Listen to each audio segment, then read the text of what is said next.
was it doing? What's it called?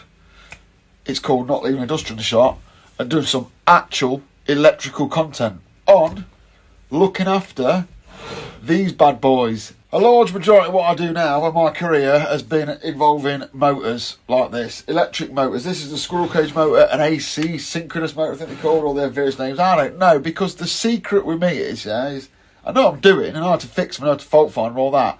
And I've got a couple of videos. In fact, I've got I don't make how-to videos, but I've got a specific video on how to test if an electric motor is faulty or damaged. It's on my YouTube. I'll put a link here to it, or a picture of it here if it's on YouTube. So like I said, I don't make how-to videos, but if you are looking to test a motor, whether it's this big or as big as a Ford Fiesta, then I've got a video for that, because it's the number one question I get asked. How do you test a three-phase motor? I'm not going to get in the weeds on like every single special motor that's out there, because 95% of the motors that I come across, in my career, I come across DC servo drives and other brush motors and stuff like that, but most of the motors I come across are this one, this exact one, in various sizes and maybe colours, This is an AC squirrel cage motor, and I can guarantee you, 95% of the time, this is what you're going to find. In the top, it's going to have 6 terminals and some linking plates, possibly, maybe not if it's a star delta,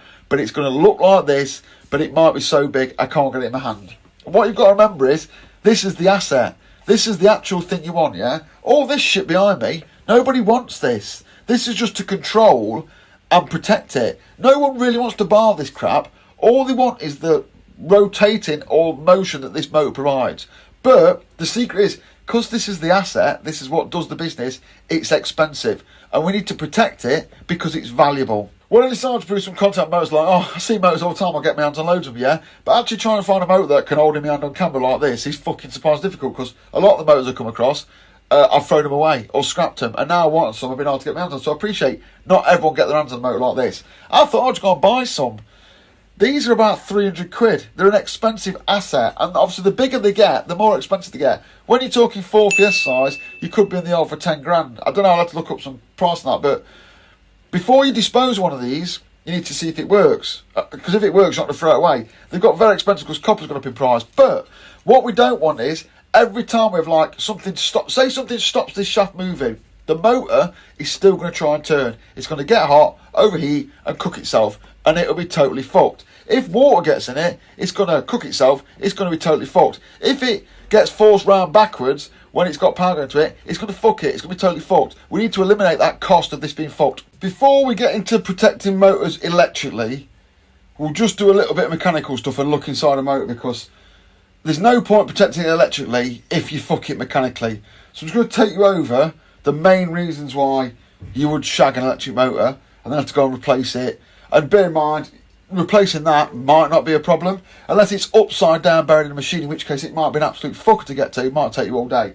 If it's the size of a Ford Fiesta, you might have to get cranes and stuff in, start incurring huge amounts of cost. So the motor might be 10 grand, the crane hire might be 20, plus all the safety goes with it. So it's great if you can avoid knackering your motor mechanically, because all this electrical protection that's sat behind me won't do nothing if it mechanically goes wrong. When it mechanically goes wrong, this gear behind me will cut the power off, but the motor will already be shagged. So just swap this out for what I can take apart, and I'll show you some of the common things that knacker them up that you can look out for before you incur that cost. So here's a motor that I can take apart and show you inside, It's a typical motor. Here's the bit you'll like to come across on the terminal in top. Other than that, on the end of the motor, at one end, you'll have this. This is the fan cover. Now, the amount of motors I see with this missing is ridiculous. This is here to move air in this end and push it across these fins to cool the motor.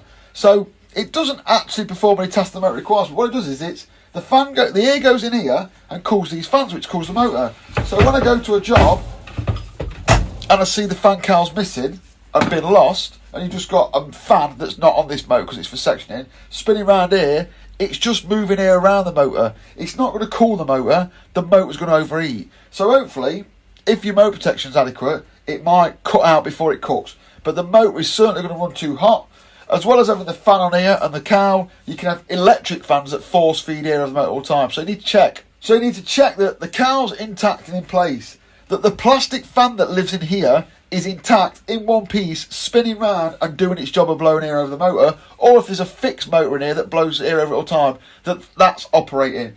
9 times out of 10 it will be, but a lot of time, if this is missing, the fan's missing, or any of these components are missing, the motor won't cool itself. The motor's been designed to do an operation. The fan wouldn't be there if it weren't required. The fan is doing a job. So if any of that shit's missing, or this is dented, or the thing's snapped off inside, if it sounds like someone having a wank in a biscuit tin, it's killing itself. So that's the first one, is the fan cowl, the fan, and all that. They are the number one things to look out for. And also on the far side, if the fins are full of shit, they're not fins. They're not operating as fins. They're not acting as coolant. So if it's covered with cack, you're just insulating and keeping all the heat in there. Heat is bad for motors. They run better when they are kept cold, with cold air moving across them. And the main bit of the motor you want is the shaft, this spinny bit here. Now, it spins between, I don't know, it could spin at lots of speeds, but generally a normal motor will swing between 3,000 and 4,000 RPM. Can you imagine how many revolutions it does in its lifetime? Beneath this cover here, there's that. That's a bearing holder. You won't see this, but there's the bearing. The bearing is there. Now, if you go to a motor and that's on, and you can whittle the shaft, or there's a knock into it, the bearing's probably gone. If the bearing's gone, it's going to spin not on its centre axis, and it's going to knacker the windings. We'll cover that when we get a bit more inside, but I'll just show you the bearing at the other end. But there's the bearing on the shaft that needs to be intact. And like I say, it's a cheap-ish job to take a motor apart and change that bearing if it's knackered before it causes a major problem. Because if you don't resolve it early on, it's going to fall off the shaft. Instead of spinning on axis, it's going to spin around like that, and it's going to rip all the coils out.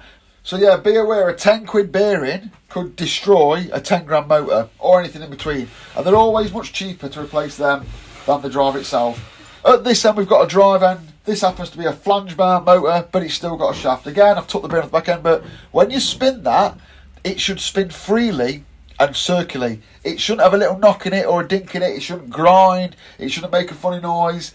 It should just flow round with absolutely no resistance whatsoever. If it doesn't do that, it's got problems. It should all be intact and not damaged. I've just pushed the squirrel cage out there. But if I pull this one off, I've pulled the squirrel cage out. That lives in there. You'll see, again, at this end, there's another bearing and there's a bearing seat. Again, the bearings can become knackered and the seat can become knackered. Normally the bearing will go first, then it will start to damage the bearing seat. Once the bearing seat's damaged, it's fucked. At this size, it's fucked. On a big motor, you might be able to get this shaft end, or if it reground. Yeah, you might be able to get you might be able to get this filled and welded and change the bearing, but I've not seen it happen myself. But the theory is there for a bigger motor. So that's the end plates, the bearings, the shaft. It should all just move and be nice and not sound like someone having a wank in a biscuit and all that. When we get into it, then we pull this out. This is the motor shaft with the squirrel cage on. This is what the magnetic fluxy things do to spin round. It acts on this and spins it. There's a guy on YouTube called Keith Nowak. He takes motors apart all the time, rewinds them. There's his gubbins. I just follow him because you get some great information out of him.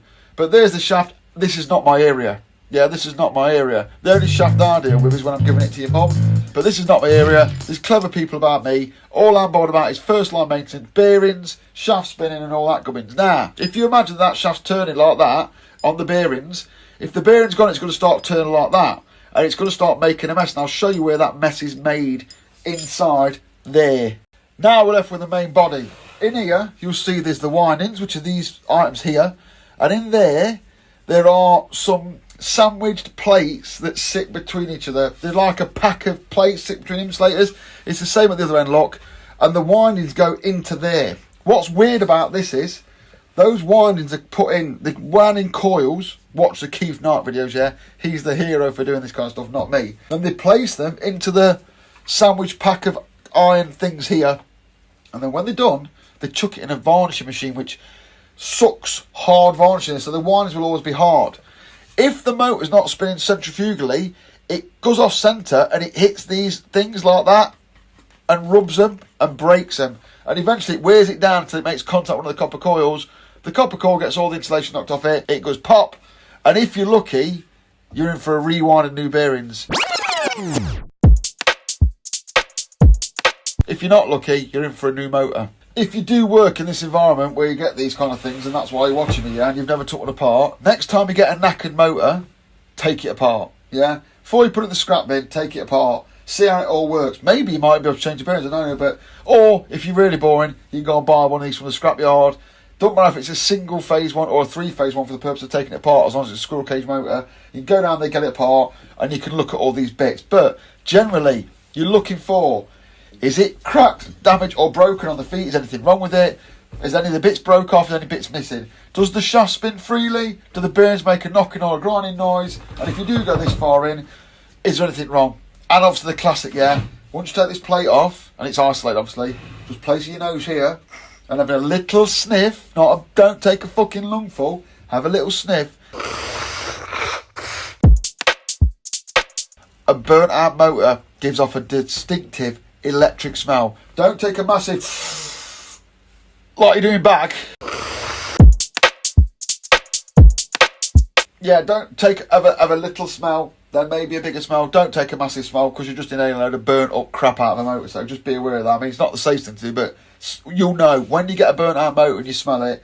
You will absolutely know. So before you do anything on a motor, fit it or do anything, you want to be giving it those checks. And like I say, the main ones are physical damage. And look at this, still spinning like there's a key in that. That's why it looks like soft centre.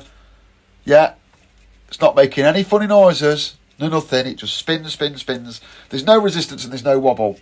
Although there's no wobble, linear wobble or rotary wobble. It's all there.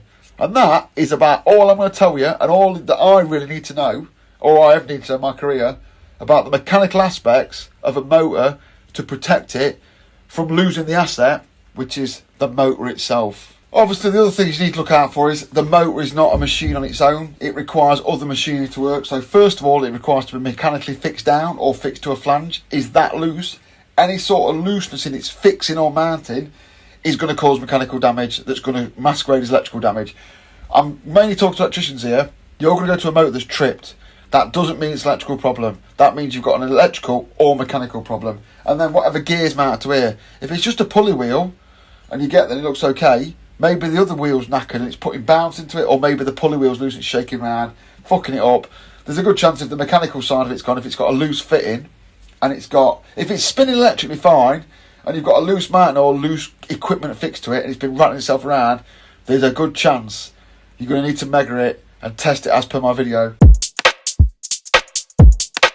Because there's a good chance it's shook itself to bits, it's fucked all the insides up, and the thing's fucked. But they are recoverable. Maybe the pulley wheel's just throwing it out of balance and it's tripping the motor, who knows. That's all the mechanical aspect before you start getting on your gear right, yeah? There's no point rocking up with all your Gucci testers, an analyzer, fucking, I don't know, flux capacitor, your tester, your mega and all that, and you get there and the motor's on the deck. Like, it's ripped itself off the mountains. You can pretty much at that point go, yeah, there's no point in doing electrical stuff. So first port of call, when fault finding a motor, when looking to see why a motor's gone off, is to check all that mechanical stuff and see what's going off. Like I say, I found motors on the floor spinning round and moving around because the cable's still connected to them. Again, they'll be stuck in awkward positions, so it's not as easy on this dash. You might have to get under it or whatever, but don't start dragging the motor out till you've done all those checks. Just doing something with the right pickle. But yeah, next time we're going to the protection of motors, how to protect motors. I've done a lot of stuff on the control, but I'm going to go on to protection and start explaining some of this crazy shit behind me and how that all works. So I'll do that upcoming. So yeah, just to allude, we'll talk about motors being protected electrically and all this clever gubbins behind me, from basic control gear like overloads of contactors up to stuff like this, like a slightly clever motor overload, Telsys, and inverters. I can't record today because I ain't got the inverter with me, but it's no good using a breaker. Yeah, breakers don't protect motors.